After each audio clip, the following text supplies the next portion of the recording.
Carl Jung is quoted as saying, "The cinema, like the detective story, makes it possible to experience without danger all the excitement, passion, and desirousness which must be repressed in a humanitarian ordering of life." Since its inception in the late 19th century, cinema has become one of the most popular and inspiring forms of entertainment, art, education, and propaganda. The birth of cinema is one of many interconnecting events and inventions around the world, born out of an array of new technology revolving around machinery, photography, optical illusion, and a human love to be entertained and inspired.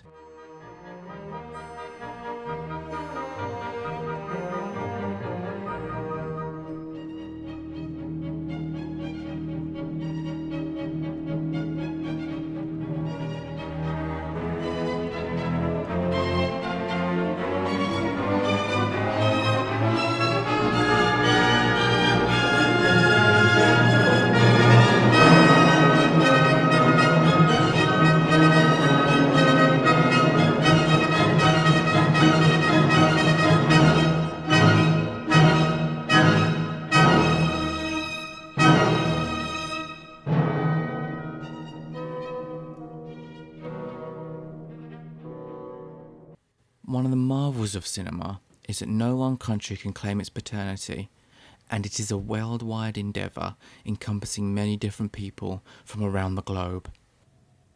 It was in 1824 in England that Peter Marc Roget first came up with an explanation for how moving images create the illusion of motion.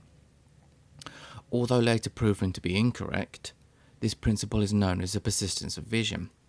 This, simply defined, is when a series of pictures or frames are played or presented at a rate fast enough to trick the human mind into thinking it is viewing a moving image. The effect of the persistence of vision, the writer David Parkinson notes, was defined in 1824 by Peter Marc Roget as the ability of the retina to retain an image of an object from 1/20th to 1/5 of a second after its removal from the field of vision. However, it has since been shown that film seems to move because the brain, and not the eye, is accepting stimuli that it is incapable of perceiving as separate. The brain has a perception threshold below which images exposed to it will appear as continuous, and film's speed of 24 frames per second is below that threshold, thus making cinema itself a strange art form, for it is primarily an illusion. It is a mystery as to when it was first noticed that playing images next to each other and viewing them in quick succession created the illusion of a moving image. Around AD 180, the Chinese inventor Ting Wan, of which no known picture exists, is credited with inventing a device to utilize this effect for entertainment. This invention is called the zoetrope. A zoetrope is basically a cylinder with various slits in it. A sequence of pictures that link to each other are drawn or placed inside the cylinder, and through the slits you can view inside the illusion of motion when the cylinder is spun. This principle laid the groundwork for later developments in using photographic images to create motion images, or to give it its technical term, cinematography.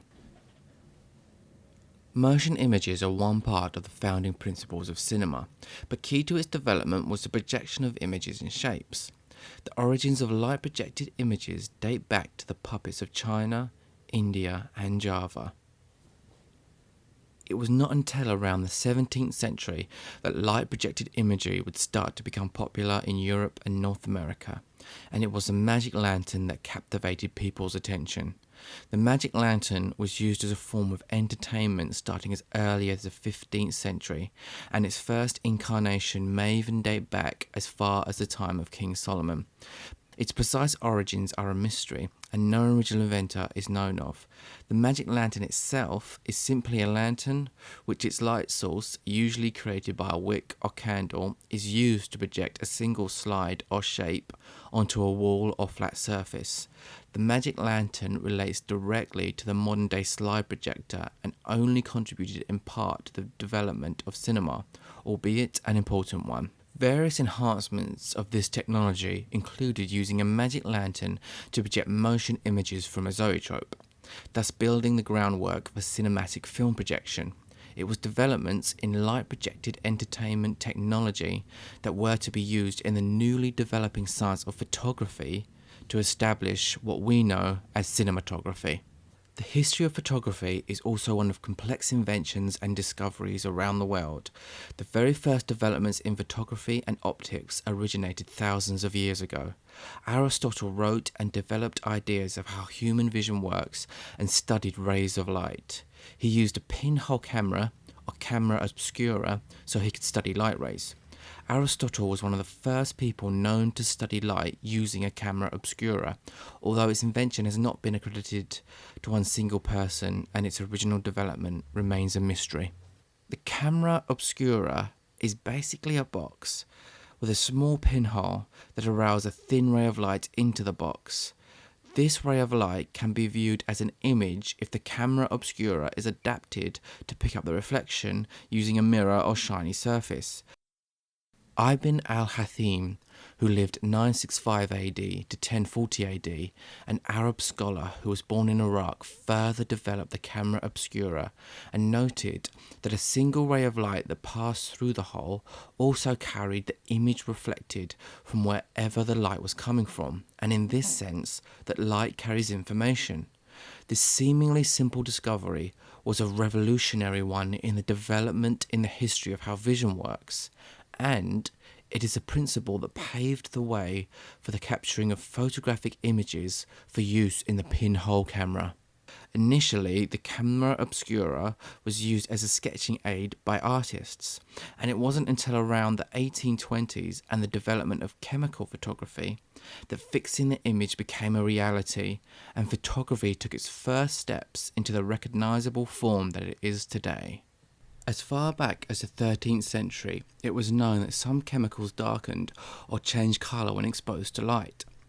Albertus Magnus in the 13th century was one of the first people to note that silver nitrate darkened when exposed to light. In the 17th century, Robert Boyle reported silver chloride turned black after exposure to air, although this was in fact sunlight. In 1727, Johann Henrik Schultz discovered that certain liquids could be prepared that would change colour when exposed to light. At the end of the 18th century and the beginning of the 19th century, Thomas Wedgwood conducted experiments where he captured silhouettes of objects using paper covered with silver nitrate, thus making him one of the first ever pioneers of photography. It was not until the work of two French inventors and scientists that fixing a still image using chemical means became a reality. They were Nicéphore Niepce and Louis Daguerre. Working in conjunction, they developed a process to produce fixed images. Unfortunately, Nicéphore Niepce died before the work was completed, but by 1839 Daguerre had perfected the process and it was announced at the French Academy of Sciences. This process was called Daguerreotype and produced some of the very first photographic images. This image, taken in 1838 or early 1839, was one of the first photos taken using the Daguerreotype process. Its exposure time was about 10 minutes, meaning a man standing still having his shoes cleaned was the only person captured in the photo. Daguerreotype images were produced directly onto a mirror polished silver plate bearing a coating of silver halide particles deposited by iodine vapour. But the images that were produced were very delicate and could be destroyed by even the slightest handling. In the year of 1839, an English inventor called William Fox Talbot had been working on his own type of chemical photographic process. This process, called the Calotype Process, was to greatly advance the practical application of photography. The Calotype process created the method of negative-positive photographic images, and this is a precursor to most photography processes of the 19th, 20th, and 21st centuries, making William Talbot a very important figure in the history of photography and cinema. The Calotype process also allowed for photos to be developed on paper, thus allowing photography to be open to the masses, and the same photo could be produced again and again using the negative image. In 1849 in France, Joseph Plateau was one of the first to suggest using a device called the Phenakistoscope to project photos.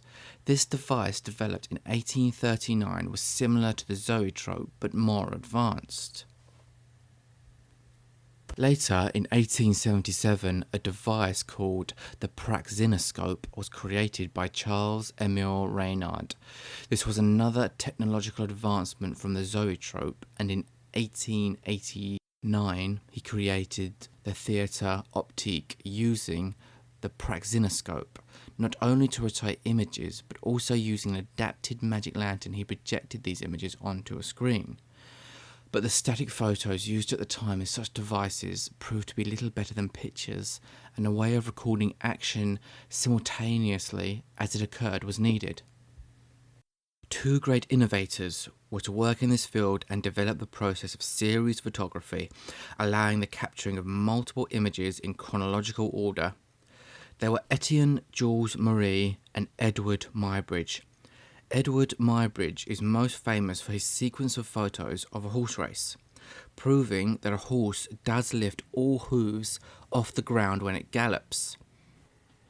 This work was commissioned for a bet by the governor of California, Leland Stanford. Muybridge proved the governor correct in 1879 by using film that had faster exposure time and a lineup of 12 cameras, all taking single shots in quick succession following the motion of the horse. Muybridge then went on to develop the Zoetropes, which cast onto a screen the drawings made of his photographs. Although this was not projection, it was a big step towards it. In 1882, Etienne Jules Marie adapted a device called the Photographic Revolver to take a series of photos. At first, a revolving plate was used to record a dozen instantaneous images in the course of 1 second. After various experimentations and adaptations, Marie eventually turned to celluloid film developed by the East Kodak Company to produce continuous strips of images. Marie went on to produce numerous photo sequences, and although he did try, he was not able to develop a projection device for moving photographic images. It was a French inventor by the name of Louis Le Prince who is recognised to have recorded the first ever motion captured sequences in 1888. The first short sequences of moving images ever filmed were the Round Hay Garden scene and the Leeds Bridge scene. These filmed scenes are recognised as the first ever motion capture cinematography sequences. However, it will forever remain a mystery as to the success Le Prince may have gone on to achieve and what happened to him in 1890.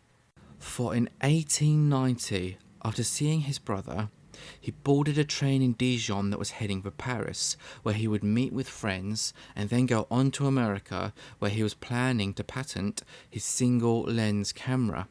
But he never made it to Paris, and his luggage, including his camera, was never found. After extensive searches by the French police, Scotland Yard, and Le Prince's family, not a solid clue to his disappearance was ever discovered.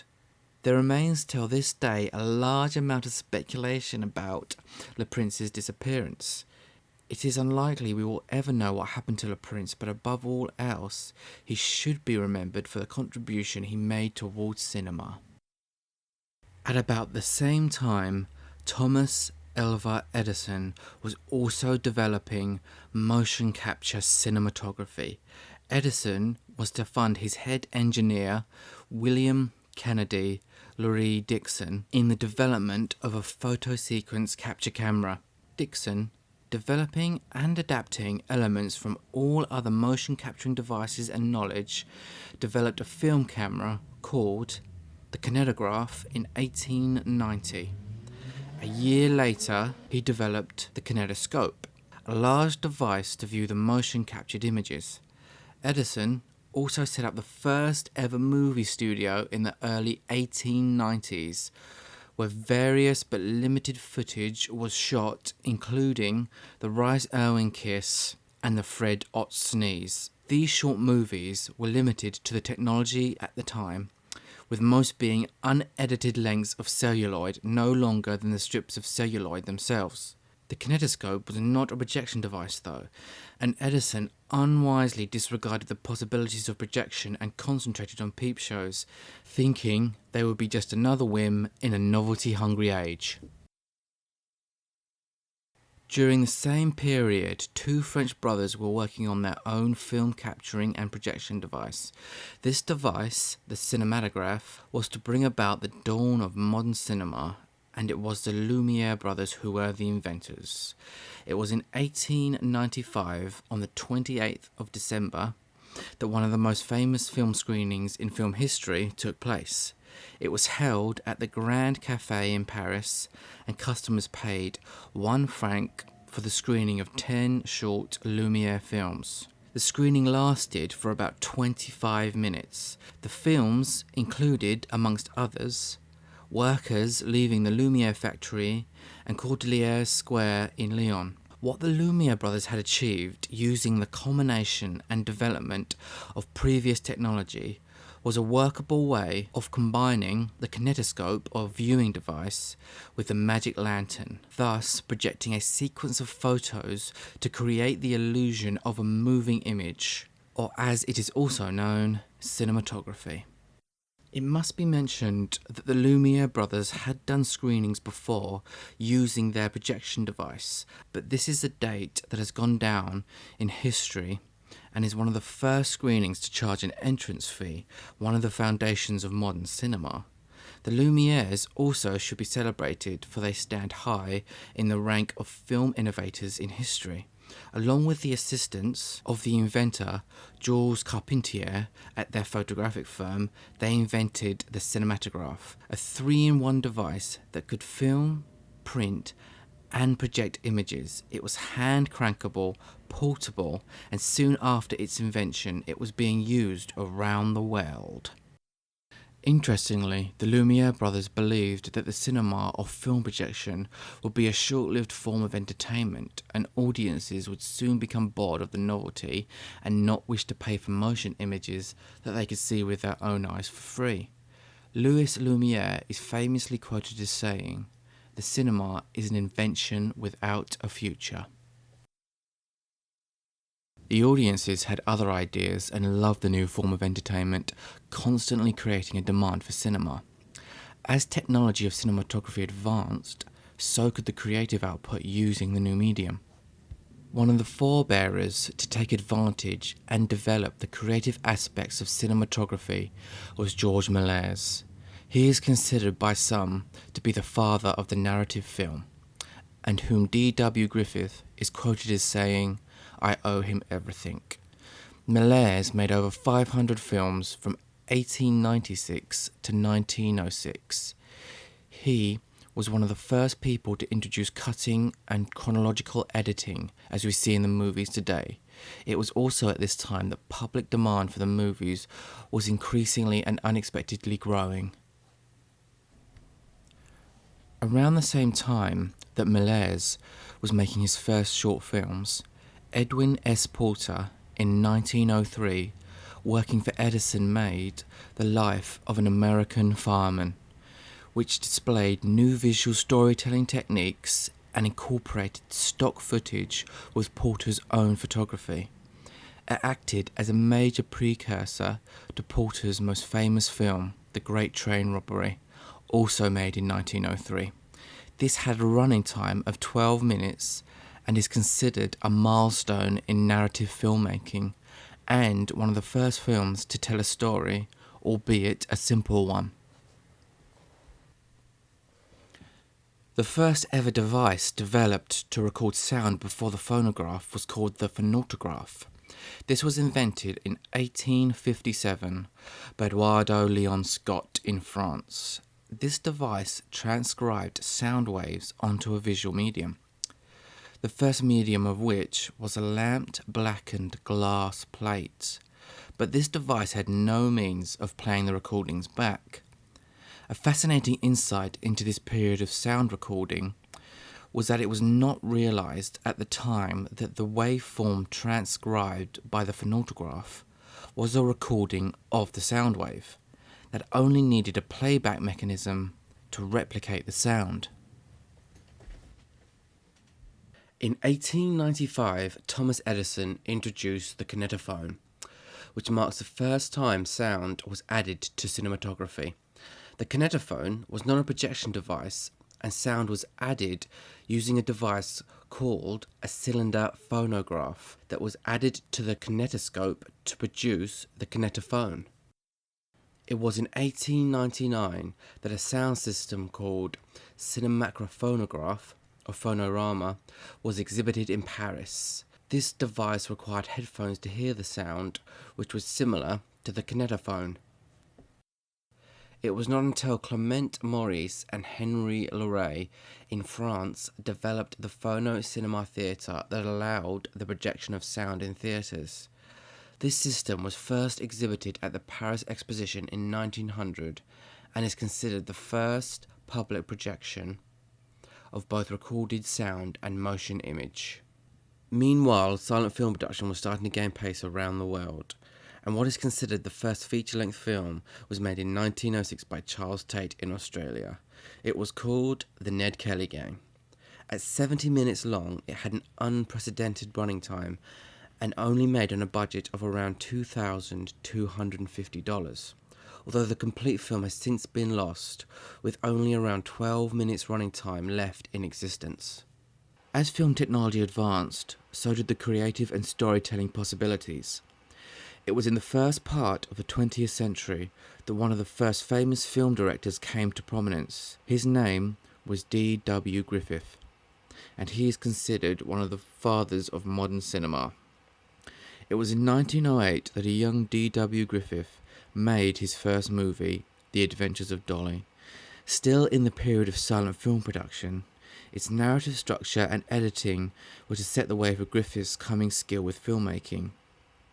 He was to develop filmic techniques and codes that brought in-depth narrative storytelling to cinema.